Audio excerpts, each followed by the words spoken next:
If everybody was inside the church as the kids are, wow, we'd have a packed house.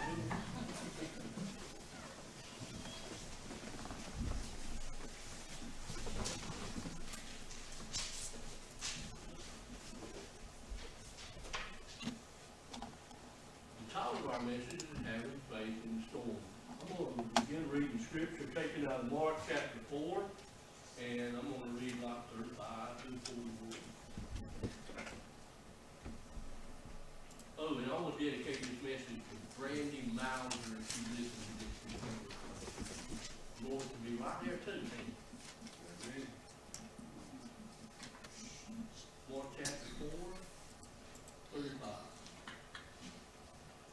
On the same day, when evening had come, he said to them, "Let us cross over to the other side."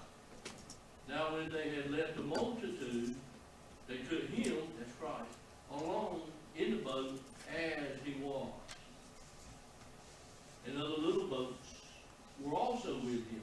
And a great windstorm arose, and the waves beat into the boat, so that it was already filling. But he was in the stern, asleep on the pillow. And they woke him, and they said to him, "Teacher, do you not care that we're perishing?" Then he arose and rebuked the wind, and said to the sea, "Peace, be still." And the wind ceased, and there was a great calm. But he said to them, "Why are you so fearful? And how is it you have no faith?" And they feared exceedingly, and said to one another, "Who can this be, that even the wind and the sea obey him?" Powerful passage of scripture this morning. Now the water they were headed to was the Sea of Galilee. Okay? They call it a sea. I don't know why they call it a sea. It's really a lake. I didn't Google that to find out. Maybe if you're interested, you might not even care. They call it a sea. It's actually about 8 miles wide and 13 miles long. It's a good-sized lake. And it's located, of course, right there in Israel. It's literally the lowest freshwater lake that is below sea level in the whole world, the Sea of Galilee. Now, there's only one lake, Lake Sea, that is lower than that, but it's the Salt Sea, the Dead Sea. It's lower, but it's salt. So it's not fresh water. Now, on one side of the Sea of Galilee, there's a mountain range, and the mountains reach up 2,000 foot high. The Sea of Galilee is actually I don't remember, 600 something foot below sea level.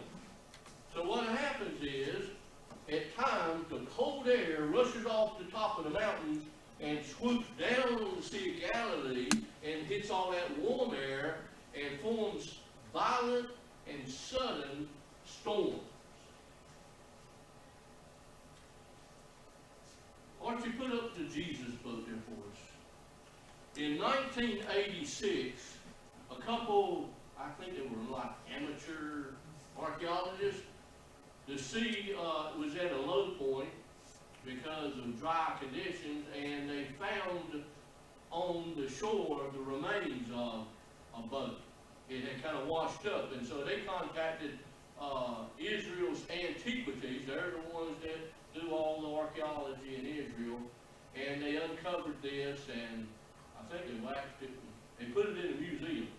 Okay, this boat here is a first century boat in that area, obviously used in the Sea of Galilee. This boat here was said to be some 27 foot long, 7.5 foot wide, and 4.3 inches tall with walls. I think they call that the bow, I'm not sure. Now, they had a low area there because they often use this type of boat for fishing. By the way, this is the only first century one that they have found in that area. So they dubbed it the Jesus boat because it was used during that time, around 40 AD. The walls were low because they dragged those fishing nets by hand. Now this would have had a mast and a sail in it. And at the front of it, I don't know if it's pictured in this, but I seen a picture of where in the front, what they call the stern of the boat, it would have like a little covering to come out at the top. And then there'd be an opening cut in it like this, so it looked like a kind of a dog house. And when Jesus went up there to sleep, so more than likely, the reason he didn't feel the water to start with is because he had crawled in that little hole there with his pillow. But can you picture a 27-foot boat and the 13 of them got in it? I think they exceeded the weight limit, don't you? Especially by specifications today, they don't want you to have too many people in the little bitty boat. But they were packed. In verse 40, the words are transliterated from the Greek, cowardly, and not yet do you have faith. That's quote. Cowardly, not yet do you have faith. Jesus had a strong rebuke to his disciples because after everything they'd seen, all the miracles that they had seen, and then they were like scared to death when the storm arose. And I already know that if I'd been one of them in that boat, I'd have been the same way. Scared to death. And he's like, and they had actually even seen him raise one from the dead prior to this. They'd seen many miracles. They'd seen the miracle of what his word was doing was greater than the physical miracles. But ain't it funny that we know the Bible, right? We know what the life of Christ, we know what he done. But ain't it funny that when the storm comes up in our life, we get cowardly. Not yet do we have faith. Well, I want to build this message upon our Savior and look at the way he was in this storm. Number one, he entered the storm as he was. Verse 36, as he was. Jesus had just finished preaching to a great multitude of people out there. Yeah? And then evening was approaching. And when it said that same day in that opening verse, it was talking about the same day he just got through preaching and teaching parables to the people. No doubt he walked through those multitude of people and healed them. And then he preached to them, you know. And evening was now approaching, and it was just as he was, he entered into the boat. That is, right there, right then, he didn't have no time, like, to go somewhere, take him a nap, because he was tired, right? Because as soon as he got into the little boat, he took him a nap. Why did, you know, look, he was human, physically. We lose sight of that sometimes because we see Jesus as the Son of God, and he is the Son of God. But he was also 100% flesh at the same time. He got tired, like we do. You just get tired, right? It happens every day to us. We get tired of doing things. Well, he didn't have time to go home and take a nap. He didn't have time to go get him a shower, to get cleaned up. It was time to go. Just as he was, he went and he got into the boat. And that's kind of the way it is, you know, with the storm. We go right then into the storm. You know, when the storm is upon us, I thought it was interesting, it was raining today. It ain't really a storm, I guess, but it's raining, right? And if you walk out there in the rain, without your raincoat, without your umbrella, you get wet, right? You can get wet. You go into, sometimes storms come upon us, you know, and we don't even have the time in that moment to get on the rain gear stuff. And we get wet, right? Just get wet. I remember I was painting a house a long time ago, and it was a good thing I was priming it with oil primer. In those days, we would buy this quick dry oil primer, and they wanted you to put 2 coats on the side, and you know it was pre-primed, so we primed it with this oil primer, right? And I remember, and boy, I was glad to get through those days, because I spent quite a few days doing new houses, and new construction had nothing to play around with. And boy, in the morning times, when, you know, the winter, the morning times, when the clay falls out, you're tromping in mud. I was like a hog out there, tromping in the clay. I had clay, you'd have to kick them off on the ladder, but then it'd be on the rounds of the ladder, get all over your clothes, all over, you know, you just working man, right?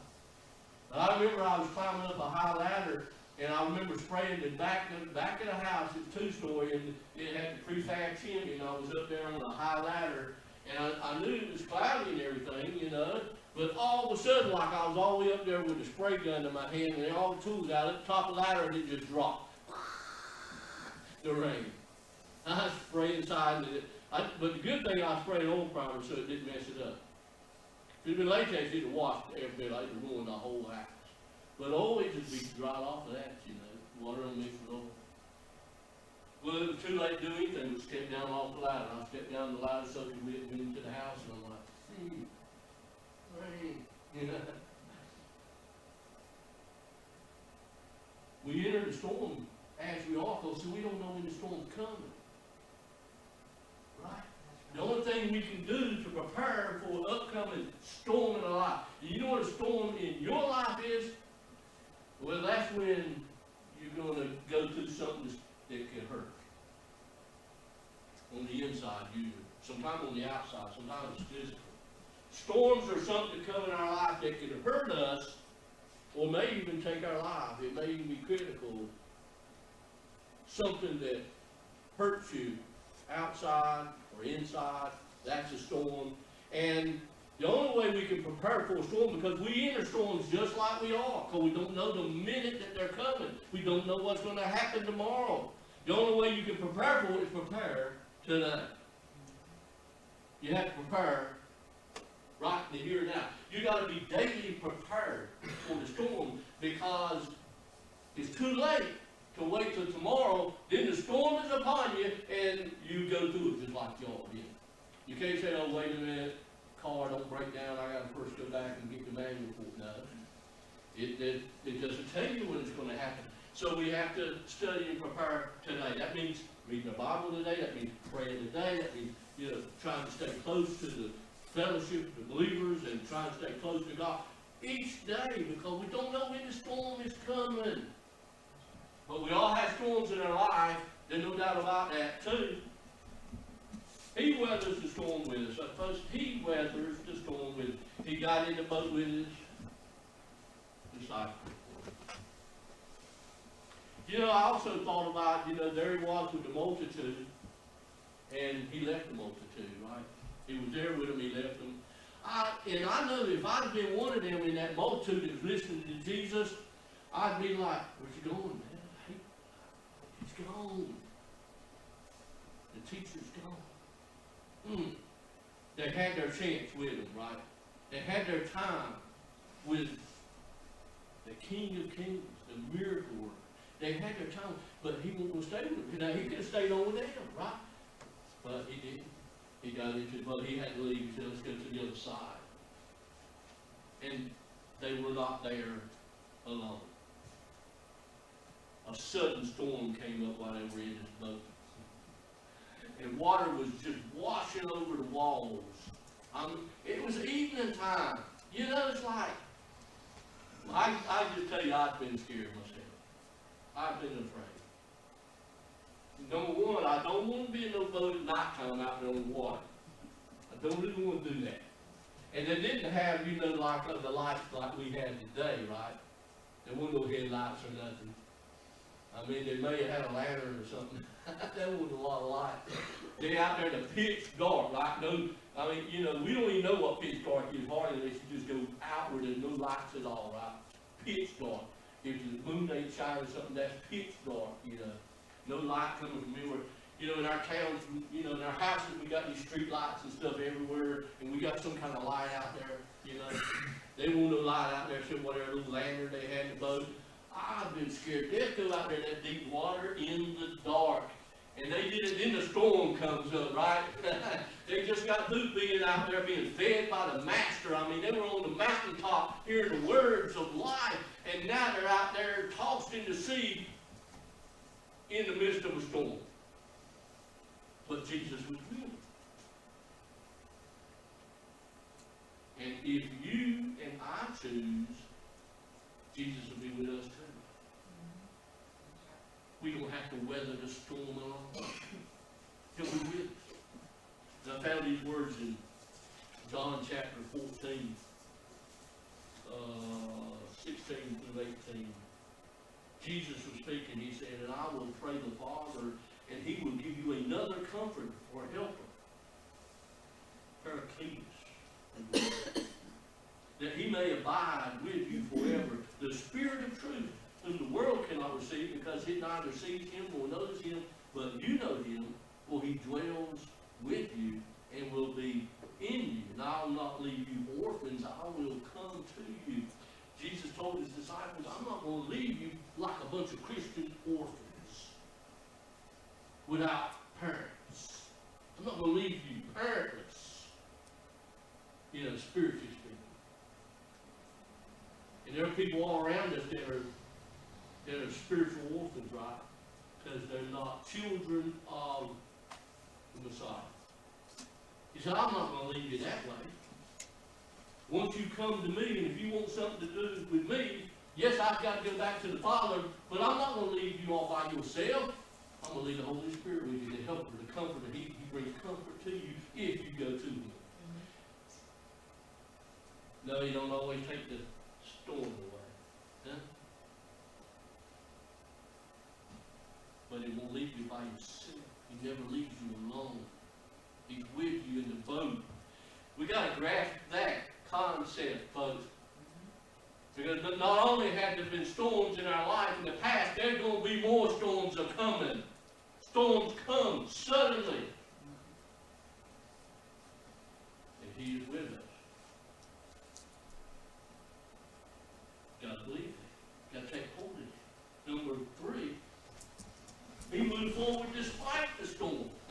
I want to say he could have stayed on with that multitude because there was still more people that were sick. There was still more people who needed healing. There was a multitude. I mean, it takes a long time to go through multitudes, So I'm sure there was still needs. And by the way, they only knew a little bit of the word. Right? They didn't have a Bible, so they were feeding. Wow, these were new words to them. Yeah, we take it for granted. Oh, we've heard this stuff before. There were still needs amongst the multitude. But he had to move on because there was new people to reach, right? There was more people who hadn't heard anything about him. There were more people who needed a miracle. Now, see, you can do 1 or 2 things in your life, right? Well, maybe even more than that, maybe more than 2 things. But in your life, we can either stand still because of what comes in our life, the storms in our life. We can either stand still and sit down, or we can move forward. We can cross over to the other side. And I'm going to tell you, we always need to keep moving. Spiritually speaking, we always need to keep moving. Physically speaking, we always need to keep moving. Mentally, we need to keep moving. We don't ever need to stop and say, I've had it. I just quit. I just ain't doing this. I ain't doing nothing. You know what happens to a person who gives up? You ever been around someone who just gives up because there's so much in their life that's happened? Now, I know there comes a time physically when we can't move. There are people right now in that condition. It's over for them. They can't move anymore. But if you got legs and you can give up on your legs, then get up and move. Keep that body physically exercised. Always keep moving forward. Always keep pushing yourself. Don't stop. Don't quit. Don't give up. Keep on. Life is about moving forward. Life is about change. Everything ain't going to stay the same. We kind of like it to be that way. I mean, once we get a few things like we want it, we're good. But that's not the life you have. Life is a journey, moving, always moving forward. You see, like with Jesus, there were more people to reach. There was more people who hadn't heard about this. It was more important for him to move forward and tell somebody what they'd never heard than to keep feeding the group. He had to move on and say, if he didn't, he's going to have to feed himself. Evening had come, they'd been out there all afternoon, and then the evening was coming, and they need to eat. Now, Jesus did feed 5,000. He did feed the 4,000 one time. He did, but he wasn't going to feed them every day. Hello? He wasn't going to feed them every day. He didn't feed the multitude every day. You can't sit there and expect a miracle every day. Now, I know that there's a daily miracle. I mean, if we breathe another day, if we get up another day, there are miracles like that. Yeah, that's true. But he just doesn't do miracles in our life like, like God takes storm away. He doesn't do it every day. He expects us to do what we can do. He'll work a miracle in our life, but he does it when he's ready and according to his thinking about things. Not according to what we think. Not according to our faith. He's going to work a miracle. We believe that he's going to work. And that is not the way that works. But you can rest assured that whenever it's part of his plan for our life, this is part of it, this is what he wants to do in our life, he's going to work a miracle. He's going to do that. But then don't just sit down and say, well, it's going to fall from heaven, food's going to fall from heaven, money's going to drop out of the sky, and all this stuff, because that ain't going to happen. He's not going to do it every day. He moves on to the next multitude.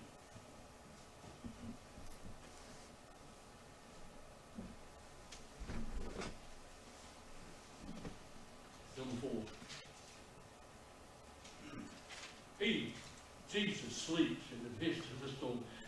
He's asleep. The disciples are going crazy. They're stressed out. They're worried about their life. They're going to drown out there in the dark and water's coming in the little boat. They're going to sink. They're going down. They're going to die. He's asleep. He's asleep. Nothing stresses Jesus. You know that. Nothing gets him. Nothing gets him by surprise. Right?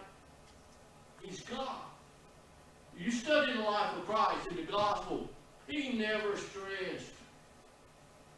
Did mess go right with him all the time? No. He was persecuted. Right? He was tempted too. Right? It rained on him just like it rained on everybody else. It was hot. He endured the heat just like everybody else did. He never worried. He never feared. And the only time he got angry, it was with just cause. He never got angry because of what somebody said to him. Never got angry. Never sought to get even. Never quit. Never gave up. Yeah, he was perfect. I don't quite qualify for all those things. Okay. I'm just like you are. Somebody says wrong thing to me, they don't sit right with me, I get angry, I get mad. I try not to get even. That's not my place. That's his. Vengeance is mine, saith the Lord. I'll repay. He'll take care of that. Don't go after people. Don't retaliate against what they say. Let it go. I try to take my own advice, but it takes me a little time to let it go now. I cannot retaliate, but then it takes me a little bit. It just bugs me for a while, Bugs me for a while. He was not that way.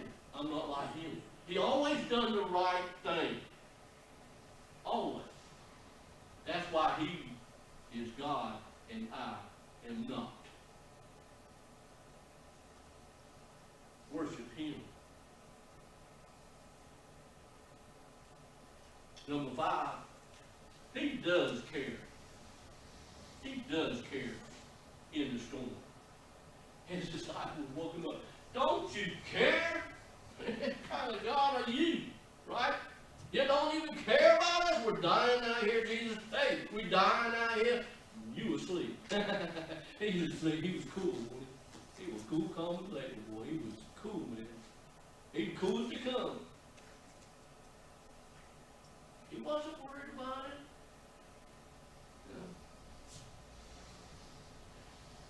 Why did he get in the boat? boat to cross to the other side. You want the chicken to get to the other side. Got you on that. He does care. Peter says, cast all your care upon him, for he cares for you. Peter said this after going through the boat in the storm. Man, you don't really know the stuff until you've gone through the storms. And the more storms, the bigger the storms are, the more we have learned. Cast all your care upon him. He does care for you, Peter said. Peter knew firsthand after walking with the Lord for 3 years, man, he really does care about me. And we've not seen him physically. He's not been here physically. We have to study the Word and believe. I like what Paul said in Philippians 4:19, and my God shall supply all your need according to his riches in glory. Do you think they had a need? Do you think they were in need? They were in this boat and water was coming in. It was pitch dark out there on the lake somewhere. The winds were howling and blowing like crazy. They were kind of in need, would we say? Paul said, my God will supply all your need. I'm going to tell you, as believers, if you don't do something stupid, I think you can do things stupid, like put a gun in your head or something. I think you can do something stupid. But provided you don't do something stupid and you trust in the Lord, you won't go until it's your time to go. The storms come in life, but it's not always our time to go. There's only one time it comes up like that at the end. And until then, I'm just not going to die 1,000 deaths, okay?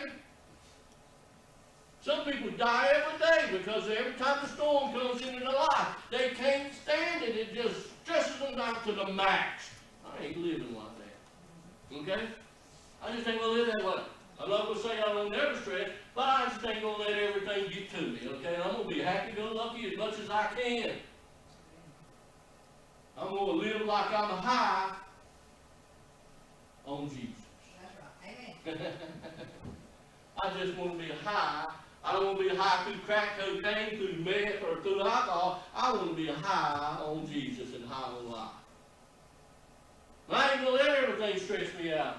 Don't you either. That's right. Well, it's only natural, preacher, to worry about stuff when something like this happens to you. True that. But we're not supposed to live in the natural. We're supposed to live in the supernatural. Paul said, Galatians 5:16, walk in the Spirit, and you shall not fulfill the lust of the flesh. Not walk in the flesh and do what the flesh wants to do, but walk in the Spirit realm, in the supernatural. Walk means to live in the New Testament. Live in the supernatural spirit realm, and don't live in the here and now like everybody else does. What's the difference between a Christian and a lost person if we get stressed out and scared to death with everything that happens like they do? What's the difference in us? Where's our faith? Faith. I define faith like this in this passage. Let me see what I put it. According to this passage, faith is not being cowardly in the midst of the storm. How about that? Not being a coward in the midst of the storm. We can be a coward, we can be afraid, or we can fear not. And we don't have to be afraid of everything that happens. Yeah, there may be some things get the best of us. I'm sure there will be. For a while. Then we need to climb on top of it. Because we're overcomers, not undercomers. We don't have to be under everything that happens to us, but we have Christ in the boat. And lastly, 6, he still calms the storm. He got up and rebuked them down. He didn't have to do that. Look, they'd probably been all right. They might have bailed the boat out, right? They probably would have been okay and just kept on going. Because he was asleep, he wasn't worried about it. So they really didn't have anything to worry about. They had Jesus in the boat.